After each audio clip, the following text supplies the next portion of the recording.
오늘 말씀 제목에서도 아실 수 있고 성경 본문의 말씀에서도 이미 아시겠지만 용서에 대한 말씀입니다. 용서. 그럼 어쩌면 어떤 성도님들은 그렇게 생각하실 수도 있습니다. 오늘따라 아침에 예배드리러 나오면서 남편이랑 아내랑 푸닥거리를 한바탕 했는데, 서로 싸웠는데, 말다툼 했는데, 교회 와서 말씀을 들었더니 용서하라고 하니, 근데 우리가 이걸 적용을 잘해야 되는데요, 무슨 생각을 먼저 합니까? 용서하라고 하니까 그래, 저 사람이 용서할 수 있도록 내가 사과해야겠다가 아니라, 우리 마음에는 내가 용서를 한번 해줄 마음을 가질 테니 네가 와서 나한테 사과를 한번 해보든지, 이렇게 적용을 하면 안 됩니다. 오늘 아침에 기쁨으로 나오셨죠? 네, 오늘의 상황과는 상관없는 말씀이었으면 좋겠습니다. 그런데 사실 진짜 용서는 그래요. 우리 일상 속에서 오해도 할 수 있고 말다툼도 할 수 있고 다 그럴 수 있죠. 그런 일들, 그런 사과, 그런 용서는 어렵지 않습니다. 진짜 우리를 힘들게 하는 용서, 진짜 우리를 힘들게 하는 문제는 내가 이걸 몰라서가 아니고 나에게 그런 마음이 없어서가 아닌데 그래도 되지 않는 상황들, 그런 용서일 겁니다. 1930년대 독일에서 태어난 한 소년이 있었습니다. 유대인 소년이었습니다. 요셉이라는 이름을 가지고 있었죠. 이 아이가 태어나서 처음 본 광경은 독일의 사람들이 살아가는 평화로운 모습들, 우리 아이들과 마찬가지로 부모님의 사랑 안에서 화목한 가정 속에서 그렇게 살았습니다. 그런데 얼마 지나지 않았어. 이 아이가 이제 좀 이게 세상인가 싶은, 이제 뭔가 기억에 처음 남게 되는 그 나이쯤, 6, 7, 8살 쯤 됐을 때 이 집이 이사를 갑니다. 폴란드로, 독일 옆에 있는 폴란드로. 이사 갈 수 있죠. 유럽은 다 붙어 있으니까 나라 옮겨가는 것도 큰일은 아닐 겁니다. 그런데 이사가 아니라 끌려간 거였죠. 어느 날 부모님과 함께 짐을 다 싸서 어딘가로 가야 되는데 우리 부모님이 좋아서 가는 게 아니라 끌려가는 거예요. 이웃에 있던 사람들 중에서 몇몇 사람들만, 어제까지 내 옆에 살던 사람들은 그냥 그 자리에 사는데, 옆집 아주머니 아저씨는 그냥 계시는데 나는 가는 거예요. 저 멀리 떨어진 집에 또 그 집 식구들도 같이 나오고 그렇게 모여서 기차 타는 곳에 갔더니 사람들이 가득 있어요. 폴란드로 갑니다. 그 아이의 귀에 들려오는 노랫소리가 내 칼에 유대인의 피가 흘러내릴 때까지. 독일의 젊은 청년들이 그 노래를 부르면서 행진하는 것을 들으며 이 아이가 기차에 올라탑니다. 포로 수용소로 끌려가는 거였죠. 처음에는 그냥 거기서 사는가 보다 했을 겁니다. 근데 갈수록 가난해졌겠죠. 아무것도 주지 않으니 배고프고 힘들고, 전쟁이 터지고 독일군이 몰아닥치고 그 수용소에서 온갖 고생하면서 아파하며 죽을 위기에 처했던 이 아이는 그런데 가까스로 그곳에서 살아남았습니다. 살아남아서 이제 청년이 된 이 요셉이 유럽을 떠나서 독일을 떠나서, 그때 마침 유대인들이 우리의 나라 시온, 하나님의 나라를 다시 세우겠다라고 했던 이스라엘로 옮겨갑니다. 팔레스타인 땅으로 갔죠. 그리고 그 땅에서 이 청년 요셉은 군인이 됩니다. 군인이 된 요셉은 나의 민족, 유대인을 위해서, 우리 민족을 지키기 위해서 내가 살겠다, 헌신하겠다 다짐했습니다. 그 마음을 가지고서 군인이 되었고 군인으로서 열심을 다했습니다. 군인인 요셉이 하는 일은 무엇이었냐면 팔레스타인 땅에 살고 있었던 아랍 사람들, 그 아랍 사람들의 마을을 찾아다니면서 그들을 쫓아내는 것이었습니다. 이 땅은 우리 조상의 땅이야. 2000년 전에 그랬죠. 2000년 전에 우리 조상이 살았던 땅이야. 그러니까 너희는 나가야 돼. 말로 해서 나가지 않으니까 때렸고, 때려도 나가지 않으니까 그들을 죽였습니다. 명령 때문에 했던 일인가? 예, 처음에는 명령 때문에 했었죠. 군인이니까 너희가 이걸 해야 돼. 그런데 시간이 점점 지나다 보니까요, 명령 때문에 하는 게 아니라 이 요셉의 마음속에 있었던 그 미움이, 화가, 우리 짐작할 수 있지 않습니까? 아니, 어떻게 보면 우리가 다 짐작할 수도 없는 마음이겠죠. 그 어린 아이가 쫓겨가고 도망쳐가고, 그런데 다시 붙들리고 포로 소형수에 붙잡히고 거기서 가족이 죽어나가고, 그런데 나는 겨우 살아남고, 그런데 이제 우리 민족의 나라를 세우려고 하는데 그 앞을 막아서는 사람들, 원수같이 보였을 겁니다. 앞장서서 그들을 때리고 붙잡고 가두고 죽였습니다. 그런데 그렇게 살다 보니 어느 순간에 그 팔레스타인의 어린 아이들의 모습 속에서 자기의 어린 모습이 보이는 거예요. 난 아무것도 몰랐거든요. 그냥 어린 아이였습니다. 그런데 내가 유태인이라는 이유만으로 도망가야 됐고, 쫓겨나야 됐고, 갇혀야 됐고, 죽어야 됐는데, 이제 그 땅에 있는 팔레스타인의 아이들 역시도 그냥 그 땅에 살고 있었다는 이유로, 이제는 유태인이 아니라는 이유로 역시 마찬가지로 쫓겨나야 됐고, 도망쳐야 됐고, 붙잡히고 죽여야 됐으니 나는 도대체 뭘 위해 살고 있는가? 이 세상은 도대체 뭔가? 이것이 이 요셉의 괴로움이었고 고통이었습니다. 그는 유대교의 신앙을 버렸고 신을 부정했고 군대에서 나왔습니다. 그리고 이 고통에 대한 답을 찾기 위해서 헤매였죠. 여러분, 이 모든 문제의 본질은 뭡니까? 죄입니다. 그 죄가 한 사람의 인생을 고통 속으로 밀어 넣었죠. 그럼 이 문제를 어떻게 해결해야 될까요? 요셉은 도대체 누구한테 가서 이 문제를 해결해야 됩니까? 나를 괴롭혔던 독일 사람들, 그들에게 가서 복수하면 풀릴까요? 그런데 그 독일인은 이미 다 사라지고 없어요. 나치 군대에 있었던 사람이라면 내가 가서 어떻게 복수라도 하겠죠. 나를 붙잡았던 그 사람이라면 내가 가서 죽이고 싶을 겁니다. 그런데 그들은 이미 다 처벌받았습니다. 그들은 죽었고 감옥에 갇혔고 이미 처벌받았어요. 지금 남아있는 독일 사람들은 그들의 후손이고 그들과 상관없는 이들이에요. 네 부모의 죄니까 네가 갚아야 돼. 죽이면 뭐가 해결되겠습니까? 되지 않죠.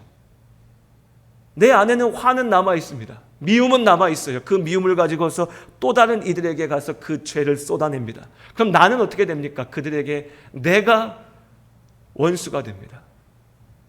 내가 미움의 이유가 되죠. 용서요. 용서. 뭘 어디서 어디까지 용서해야 될까요? 내 부모의 죄가, 내 부모의 잘못이 나에게 상처가 되는 경우가 너무나 많이 있습니다. 우리들 가운데도 있습니다. 아니, 어쩌면 우리 모두의 문제일 수도 있습니다. 그런데 그 부모가 이미 세상을 떠났습니다. 그 부모 얼굴도 본 적이 없습니다. 그럼 어떻게 해야 됩니까? 살아있으면 가서 하소연이라도 하고 소리라도 지르고 당신 때문에 내가 이게 뭐냐라고 말이라도 하는데, 내 앞에 있지도 않으면 도대체 나는 누구에게 가서 하소연하고 원망하고 누구를 어떻게 용서해야 되고 어떻게 내 삶이 회복되어야 되는지. 그런데 그 나의 문제를 통해서 아파하고 상처받는 나의 자식들은,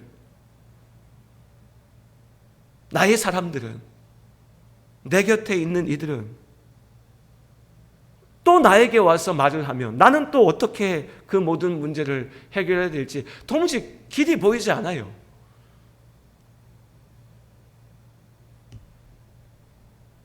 거기에 대한 답이 용서. 이건 너무 어렵습니다. 너무 어려워요. 오늘 말씀을 시작하기 전에 먼저 말씀드립니다. 여러분, 잘못한 거 있으면 사과하십시오. 부부간의 부부싸움 왜 납니까? 저도 아내랑 막 가끔 다툴 때 있는데 생각해보면 아무것도 아니에요. 그냥 제가 말 좀 좋게 하면 될 거 말 그냥 툭 해서 그래요. 행동할 때 한 번만 더 생각하면 될 거 그냥 내 성질대로 해서 그래요. 제 아내도 마찬가지일 겁니다. 그럼 또 받는 입장에서 한 번 더 이해해주면 아유 저 사람이 좀 기분이 안 좋은가 보다 하면 되는데 안 돼요. 짜증나요. 그러니까 싸우죠. 뭐 꼭 부부간의 문제뿐만 아닙니다. 부모 자식도 그렇고 형제도 그렇고 교회 안에서 성도들도 그렇고요. 우린 모릅니까? 다 알죠. 그건 뭐 별 얘기 아닙니다. 사실은요. 그 되도 않는 자존심, 되도 않는 성질, 내 기분, 그 미안하다고 말 한마디 하기 싫어서 또 미안하다고 하는데 그거 받아주기 싫어서 성질 부리는 그런 건 그냥 용서하자고요. 용서하시기 바랍니다. 큰 소리로 한번 아멘 주십시오. 사과하면, 사과도 안 하면 이제 해결 안 되겠지만 사과하면 우리 용서해주면 좋겠습니다. 용서하시기 바랍니다. 예. 근데 이건요, 근데 이 정도를 갖고 하나님 앞에 막 끌고 와가지고 하나님 내가 용서 이렇게까지 가면요, 이건 여러분 우리 솔직히 하나님 앞에 우리가 너무 수준 낮은 믿음으로 너무 수준 낮은 문제를 가지고 와서 하나님 앞에 믿음 찾는 겁니다. 이건 세상에 선하다고 하는 사람들도 그냥 합니다. 그냥 해요. 이거 못하면 우리 성질머리가 못돼 먹은 겁니다. 이거 붙잡고 와갖고 하나님 내가 용서했습니다, 이거 아니라고요. 이건 좀 그냥 하자고요. 근데 오늘 말씀은 그렇게 가볍지 않습니다. 앞서 얘기했던 그 요셉의 문제와 같은, 어쩌면 우리 성도님들 마음속에 그 얘기를 들으면서 내 마음에 떠오르는 어떤 사람, 어떤 존재, 어떤 상황, 용서할 수 없는, 용서해야 되는 걸 내가 아는데, 떨쳐내야 되는 것을 아는데 놓아지지 않는 그 문제. 베드로가 예수님께 나아가서 묻습니다. 주여, 형제가 내게 죄를 범하면 몇 번이나 용서하여 주리까? 7번까지 하오리까? 베드로의 이 질문은 뜬금없이 나온 건 아니었습니다. 앞에 이어지는 18장 말씀 전체의 연장선 가운데 있습니다. 하나님, 누가 하나님 나라에서 가장 높은 자이고 큰 자입니까? 예수께 나아가서 제자들이 물었죠. 예수님, 누가 큰 자입니까? 예수님께서 말씀하셨습니다. 어린아이와 같은 자가 큰 자다. 아니, 어린아이와 같은 자여야 하나님 나라 가운데 있을 수 있다. 어린아이와 같이 온전히 전적으로 하나님 앞에 의지하는 자, 하나님께 삶을 맡기는 자. 문제는 뭡니까? 모든 사람이 그렇게 어린아이와 같이 온전히 하나님 앞에 나아가 삶을 맡기고 매달리면 아무 문제가 없겠죠. 그런데 우리의 현실 앞에 있는 문제는 그렇지 못한 이들이 우리 옆에 있는 겁니다. 길 잃은 어린 양들이요, 길 잃은 자들이, 그 길 잃은 자들, 길 잃은 양까지도 찾는 것이 아버지의 뜻이라고 예수께서는 말씀하셨습니다. 한 마리의 어린 양이라도 내가 찾겠다. 하지만 또 15절 이하의 말씀에 말씀하십니다. 그런데 네 형제가 죄를 범하거든, 믿음의 공동체 안에서 형제가 죄를 범하거든 너희가 가서 권면하고 그 죄를 알리고 거듭해서 권면하고 그래도 돌아서지 않으면 그들은 믿음의 공동체 가운데 있지 않는 거다라고 분명하게 선을 그어주시죠. 여기까지 말씀이 쭉 이어진 겁니다. 하나님 나라에서 큰 자, 믿음의 사람의 모습이 어떠해야 될지, 하지만 길 잃은 양들의 모습, 그들을 품어야 되지만 찾아야 되지만 그럼에도 불구하고 죄에서 돌이키지 않을 때, 그런데 베드로가 다시 묻는 거죠. 그런데 주님, 그 형제가 내게 죄를 범하면 몇 번이나 용서해야 됩니까? 예수님께서 답하셨습니다. 우리 같이 읽어볼까요? 22절 말씀 함께 읽겠습니다. 예수께서 이르시되 내게 이르노니 7번뿐 아니라 7번을 70번까지라도 할지니라. 예수님의 대답입니다. 여기서 7이라고 하는 숫자가 거듭 등장하죠. 베드로도 7번 용서해야 될까요? 라고 물었죠. 왜 꼭 7번인가? 7이 이스라엘 사람들에게는 완전함을 뜻했기 때문입니다. 주님, 내가 7번 용서해야 될까요? 주님, 내가 완전히 용서해야 될까요? 어쩌면 그 질문의 밑바닥에 깔려있는 말에는 주님, 그래도 나는 많이 용서하고 살아요. 나는 충분히 용서하는 것 같은데 어디까지 더 해야 됩니까? 라는 질문일 수 있어요. 예수께서는 7번을 70번까지도 역시 이거 숫자 세시면서 나는 490번까지만 용서할 거야. 이건 아니겠죠. 예수님의 말씀 뭡니까? 완전히 용서해라. 끝까지 용서해라. 완전히 용서해라. 예수님의 명령입니다. 우리 다 압니다. 우리는 다 알고 있습니다. 예수께서 그렇게 말씀하시겠지. 예수님은 그런 분이니까. 우리가 용서해야 될 이유가 있습니다. 무엇보다도 우리가 자기 자신을 위해서 용서해야 됩니다. 건강에 관심 많으시잖아요. 그런데 학자들이 이런 건 어떻게 그렇게 연구를 했는지 모르겠는데 이런 것도 연구했대요. 미움이, 분노가 사람의 몸을 얼마나 해치는지 조사를 막 해봤다고 합니다. 그런데 뭐 이렇게 복잡하고 어려운 조사하지 않아도 우리가 뭐 익히 알 수 있죠. 우리 가운데 미움이 있으면 2가지 반응으로 우린 이걸 해결하려고 합니다. 하나는요, 화가 나고 미움이 있고 분노가 있으면 이 악한 감정들을 우리는 누르죠. 그냥 마음에 품습니다. 속으로 쌓아갑니다. 마음속에 품어놔요. 그럼 뭐가 되죠, 우리요? 화병 난다고 그러죠. 한이 맺힌다고 합니다. 한이 맺혀요. 화병 납니다. 근데 이름부터 그렇잖아요. 화병이라고 해요. 화병. 뭐 대단한 외국의 뭐 누구 교수가 연구하지 않아도 뭐 했다고 또 막 있는데 뭐 그런 거 없어도 우리 이미 알고 있습니다. 화병 나면 어떻게 됩니까? 멀쩡한 사람도 죽어요. 죽어요. 너무나 안타까운 일이지만 자식을 먼저 보낸 부모님들 가운데 오래 못 사시고 먼저 세상 떠난 분들이 막 있어요. 그 왜 그래요? 뭐 없던 병이 갑자기 생깁니까? 그게 아니죠. 내 마음속에 그 화가, 그 미움이, 원망이, 억울함이, 답답함이 쌓이는데 이걸 풀 수가 없는 거예요. 쏟아낼 데가 없는 거죠. 그러니까 그것이 마음에 쌓여서 독이 됐고 결국에 내 몸이 병이 나고 죽게 되는 거죠. 누군가는 그렇게 합니다. 내 마음에 화를 쌓죠. 다른 누군가는요, 화병 쌓이면, 화 쌓이면 한이 맺히면 사람이 죽어, 병들어. 그러니까 나는 한 안 맺히게 해야 돼. 화 안 쌓이게 해야 돼. 어떻게 합니까? 화를 가서 막 쏟아내야겠죠. 막 오만 데 가서 다 화를 내요. 성질 부려요. 나한테 조금이라도 뭐가 쌓이면 안 돼요. 오늘 밤에 가서 내가 참고 막 이러고 있으면 안 돼요. 그럼 내가 병들어요. 난 살아야 돼요. 바로 가서 쏟아냅니다. 네 때문에 내가 화가 난다.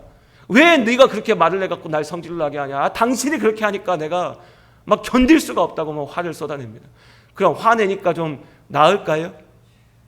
화병이 안 쌓이니까? 이것도 조사했대요. 이거 조사해봤더니요, 화 잘 내는 사람들이요, 그렇지 않은 사람들보다 심장마비를 일으킬 위험이 2배나 되고 50대에 넘어가면 사망률이 5배나 된다고 합니다. 화내지 마시기 바랍니다. 웃지 마시고 아멘 하시고 성질 내지 마십시오. 성질 내지 마십시오. 예, 안 내야 된다고요. 성질 내면 안 된대요. 근데 여러분 역시 마찬가지죠. 이거 모릅니까? 이거 지금 목사한테 처음 들어보신 얘기입니까? 이거 어디서든 다 들어보셨을 거예요. 아침마당이든 뭐 6시 내 고향이든 아니면 뭐 누가 와서 하는 강연이든 유튜브 틀어서 나오는 사람들, 시간이 지나도, 세월이 지나도요, 이런 거 안 바뀌어요. 유행만 바뀝니다. 사람 얼굴만 바뀌어요. 30년 40년 전에 무슨 자기계발서 성공, 인생 성공하려면 이렇게 해야 돼 썼던 책들이랑요, 최근에 나온 책이나 읽어보면요 똑같아요. 별 얘기 없습니다. 이 처음 들으셨어요? 아니잖아요. 마음에 쌓여놓으면 안 된다. 성질 부리고 다니면 안 된다. 다 알아요. 근데 왜요? 왜 그러고 다닙니까? 먼저는요, 아까 처음 말씀드렸지만 너무 가벼워서 성질 안 부려도 되는데 성질 부리고, 그렇게까지 막 괴로워할 일도 아닌데 혼자 괴로워하고, 뭐 어떻게 보면 천성이고 어떻게 보면 내가 성숙하지 못해서 그런 거니까 그런 건 좀 떨쳐버리시라고요. 용기 낼 수 있으면 용기 내시고, 내가 용서해야 될 거 용서하시고, 잘못한 거 있으면 좀 바꾸시고 떨쳐버리시라고요. 그런데 진짜 문제는 뭐냐고요. 진짜 우리를 괴롭게 하는 거는 그렇게 유명하다고 하는 사람이 강연에 나와서 한마디 하면 듣고 내가 이렇게 해야지 해서 그렇게 되지 않습니다. 목사 설교 듣고 가서 그래 우리 목사님 용서하라고 그랬어. 나도 용서해봐야지 라고 해서 될 수 있는 용서면 그거는 우리 인생을 그렇게 괴롭게 할 수 있는 문제가 아니라고요. 진짜 문제는 뭡니까? 거듭 말씀드리지만 나도 알아요. 많이 들었어요. 그런데 안 되는 겁니다. 내가 성질 부리려고 이게 안 되는 게 아니라 내 마음 깊은 곳에서 이게 놓아지지가 않는 거예요. 너무 억울한 거죠. 너무 답답한 거죠. 저 되도 않는 인간이, 그냥 생각해 보십시오. 술 먹고 운전하다가 내 자식을 차로 쳤어요. 그게 용서가 됩니까? 이해하려고 한다고 이해가 되겠어요? 할 수만 있으면 내 손으로 가서 죽이고 싶죠. 그런데 안 된대요. 그렇게 한다고 이게 해결되지도 않는데요. 그럼 어떻게 합니까? 내 마음에 한으로 쌓이든지 아니면 그거 쏟아내고 다니니까 화를 막 푸는데 그 화낸다고 되지도 않아요. 차라리 이렇게 내 원수가 정해져 있기라도 하면 그 원수 미워하면서 살죠. 그런데 인생이 어떻게 그렇게 됩니까? 누구를 원망해야 될지도 모르겠어요. 어디서부터 이렇게 되는지도 모르겠다고요. 내 인생의 이 아픔이, 이 어려움이 왜 나에게 주어졌는지도 모르겠어요. 기껏 원망한다면 신을 원망해야죠. 하나님을 원망해야죠. 왜 이런 운명을 나에게 줬냐고. 그런데 그런다고 되냐고요. 그래서 괴롭고, 그래서 아프니, 그래서 너무나 힘든 우리에게 예수님께서 말씀하시는 이 7번을 70번까지 하라고 하는 용서는 그래서 그렇게 가벼운 게 아니라고요. 예수님이 우리 마음도 모르시고 우리 아픔도 모르시고 야 그거 용서하면 되지 왜 용서도 못하고 그러고 있냐 이렇게 말씀하신 게 아니란 말입니다. 그런데 왜 예수께서는 우리에게 용서를 말씀하셨나? 근데 여러분 우리는 용서를 말할 때 앞서 제가 좀 농담같이 가볍게 말씀드렸지만 용서에 대해서 말하고 생각하면 내가 용서하는 것만 생각합니다. 그게 먼저 떠오릅니다. 그렇지 않으세요? 용서에 대한 말씀 들으면 뭐부터 생각나십니까? 내가 용서해 줘야 되는데 난 저 인간 용서 못하겠는데 이게 먼저 생각나요. 그러니까 너무 어려워요. 그런데 용서가 그렇게 일방적인 건가요? 사실 생각해 보면요. 내가 용서해야 되지만 동시에 혹은 그 이전에 내가 용서받아야 됩니다. 앞서 이야기했던 그 요셉이 왜 내가 저 독일 나치 나쁜 놈들 때문에 이렇게 내 인생이 망가지고 고난당하고 아파하고 정신적인 문제가 있고 죄인이 되었다라고 원망하고 불평하고 나는 그들을 용서 못하겠어 라고만 있다면 그의 그 어린 시절이 우리는 너무나 이해가 되고 안타깝지만요. 동시에 그 요셉의 손에 죽어간 많은 사람들, 고통받은 많은 팔레스타인의 사람들은 그럼 어떻게 합니까? 우리도 마찬가지라고요. 나는 용서해야 하는 사람이기 이전에 용서받아야 될 사람입니다. 그리고 그런 우리를 하나님께서 용서하셨습니다. 예수께서 나를 용서하셨습니다. 그냥 한 거 아니죠. 나를 용서하시기 위해서 십자가에 달려서 죽으셨습니다. 이어지는 말씀에 예수님께서 비유로 말씀하십니다. 우리가 들어보았고 잘 알고 있는 비유입니다. 어떤 사람이 왕에게 빚을 졌죠. 본문의 말씀에 보면 10,000달란트를 빚졌다라고 이야기합니다. 10,000달란트, 어마어마한 돈입니다. 학자들의 분석에 따르면 그 당시 유대 땅의 1년 세입, 세금 수입, 나라의 세금 수입이요, 세입이 600달란트라고 얘기합니다. 그럼 10,000달란트는 뭡니까? 오늘날 우리 돈으로 계산해서 바꿔보면 이렇게 저렇게 얘기하면 뭐 몇 조, 수십 조 돼요.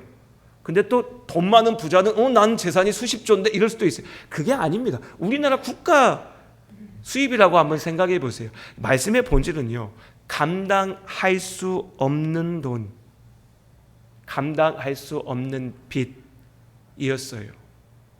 그럼 어떻게 해야 됩니까? 내가 감당할 수 없는 것, 감당할 수 없는 일을 해결할 수 있는 방법은 은혜밖에 없습니다. 은혜. 내가 못한다고요. 내가 못하는 걸 자꾸 할 수 있다라고 얘기하면 안 되죠. 그런데 오늘 예수님의 비유의 말씀에서도 보면 이 빚진 자가 뭐라고 하냐면요, 나한테 시간만 주면 내가 어떻게든 이걸 해보겠다라고. 안 돼요. 안 되는 일을 하겠다라고 얘기합니다. 안 되는 일을 하겠다고. 이게 하나님 앞에 서는 우리의 모습입니다. 안 되는 걸 내가 하겠다고. 하나님 요만큼만 도와주시면, 요것만 해결해 주시면, 나한테 이것만 주시면, 나한테 1억만 주시면, 10억만 주시면 내 인생은 내가 알아서 잘 살 수 있습니다. 내 자식의 이 문제만 해결되면 내 인생엔 아무런 문제가 없어요. 착각이라고요. 착각.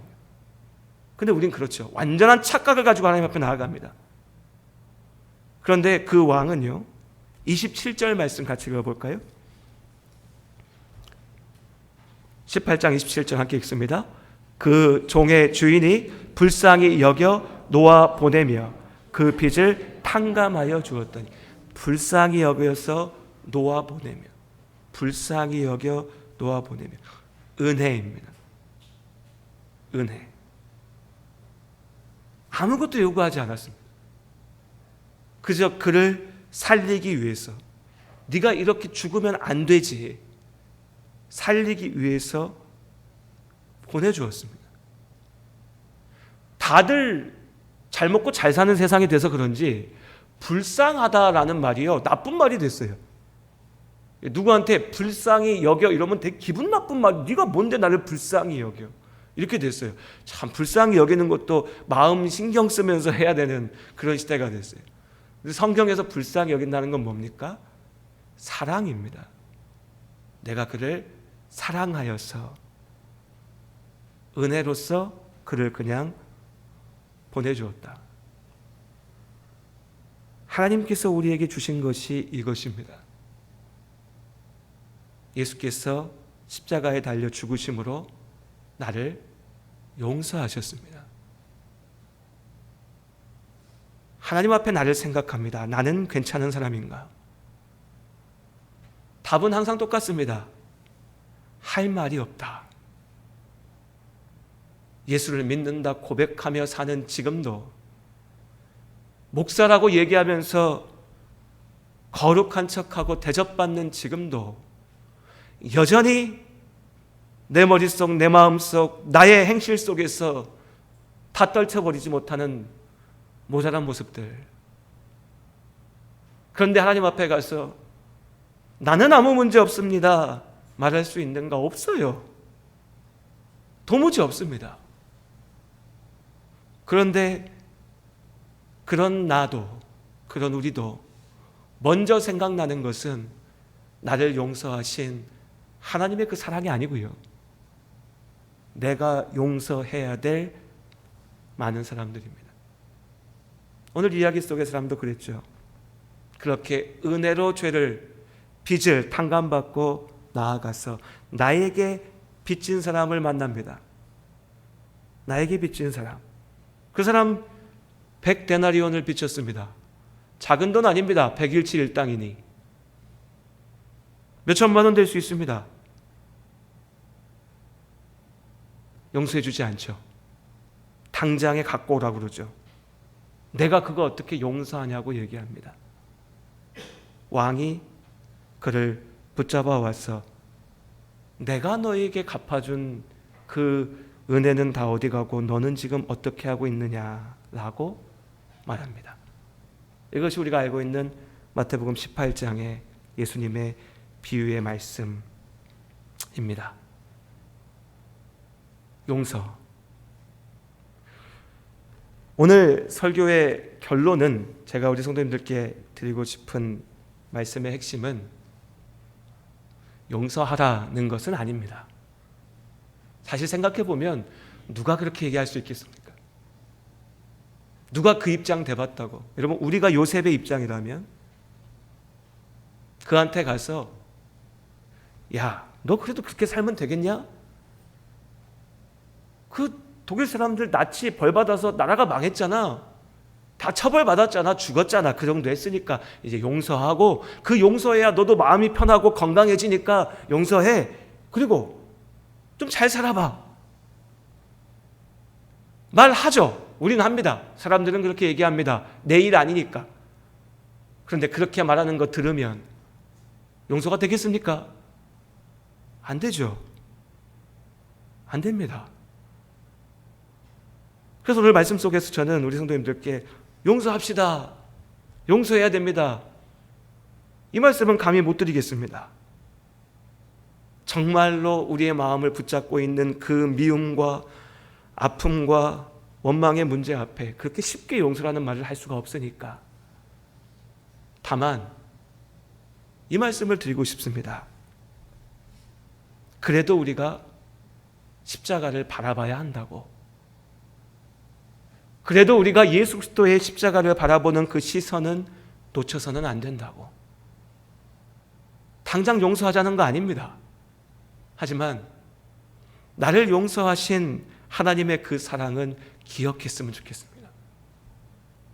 그저 값싸게 말 한마디로 용서하신 것이 아니라 나를 위해서 죽으심으로 나를 용서하신 예수님의 그 은혜를 먼저 바라봤으면 좋겠습니다. 그 너머의 일은 누구도 강요할 수 있는 문제는 아닐 겁니다. 최소한 우리끼리는 그렇습니다. 하지만 그렇게 나를 용서하신 예수께서는 말씀하십니다. 용서하라고. 그 시작, 나를 용서하신 예수님의 그 십자가의 사랑을 바라보는 것, 오늘 이 예배 가운데 여러분 그 한 가지 마음에 품고 기억하시고 나아가셨으면 좋겠습니다. 나를 향한 주님의 그 사랑과 용서를 기억하며 이 한 주간 이 말씀 붙잡고 내 마음에 한으로 쌓여있는, 내 마음에 풀리지 않는 그 응어리를 주님 앞에 가지고 나아가 기도하는 시간들 있으시기를 주님의 이름으로 권면드립니다. 기도하겠습니다. 하나님,